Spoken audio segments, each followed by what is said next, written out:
mudana madaxweyne halkani waa jiidii tukarraq halkan inaan nimaadno amarkii aadna siisay bay ku timid haddaan xaaladda halka ka warramo oog waxaan soo degnay 1998 bishii tobnaad baan soo degnay buraac ciidan ka sokeeyey ma jirin guuto qaybta 7 ka mid ah yaan darar weyne ka soo rarnay oo markaasaan oog soo dejinnay aad baa loola yaabanaa dadkii markay guutadii 2 bilood joogtay bay waxtarkay garteen magaalada oogeed aragteen saasi dhowr cariish oo yaryar baa ahdo iska soo horjeeda maantana hoteelo la seexdo iyo kuwa wax laga cuno iyo guryo wada dhagaxay leeyihiin waxay ku timid magaalo ciidankii degay markaasi inta magaalo ee too marteen mid walba cariish yar bay ahayd magaalo kastoo ciidanku dego magaalay noqotaa waxaan garanayaa haddaan dib ugu noqdo waagii aan ciidankii hore ahayn jaamac cali cilmi allah u naxariistee ayaan bilisqooqaani dejinnay urur iyadoo 2 cariisha haabiil allah u naxariistay waxaan dejinnay afmadow 6 bilood bay magaalooyinka ku hana qaadeen sidaasoo kale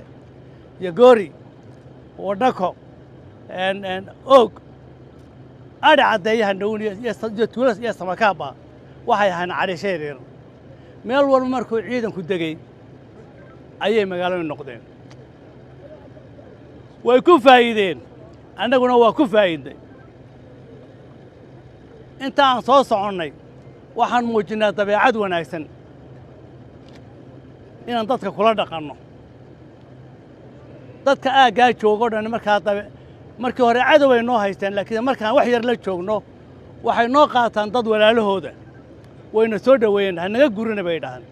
xudun baa ka mid oo halkana oo 2 guuta mar degeen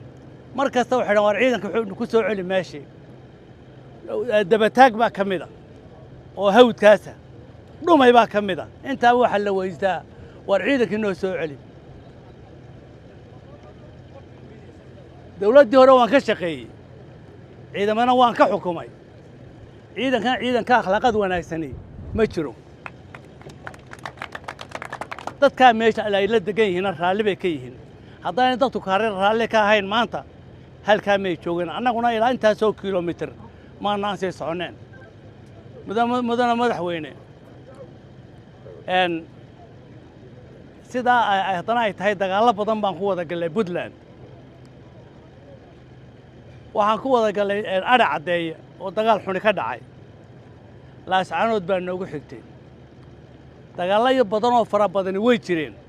dagaallada ugu waaweyn waxay ka dhaceen laascaanood iyo halkan aan joogno ayay ka dhaceen dhimasho way dhacday 2 dhanba waase lanaga dhimasho badnaa 100 jeer waxaase muhiimadda guushii annagaa helay oo ku guulaysan ninka meesha guulaystay baana meesha leh in badan baa madaxweyne lagala hadlo la wadi ciidanka dib u soo celi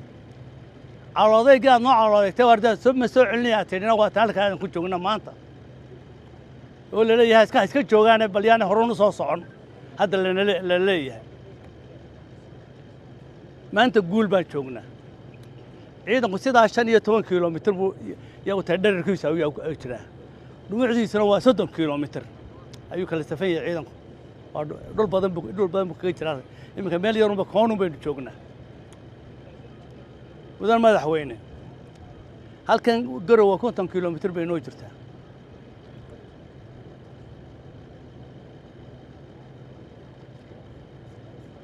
jaar wanaagsan waynu la doonaynay haddii la istixgelinayo inaan jaar wanaagsan oo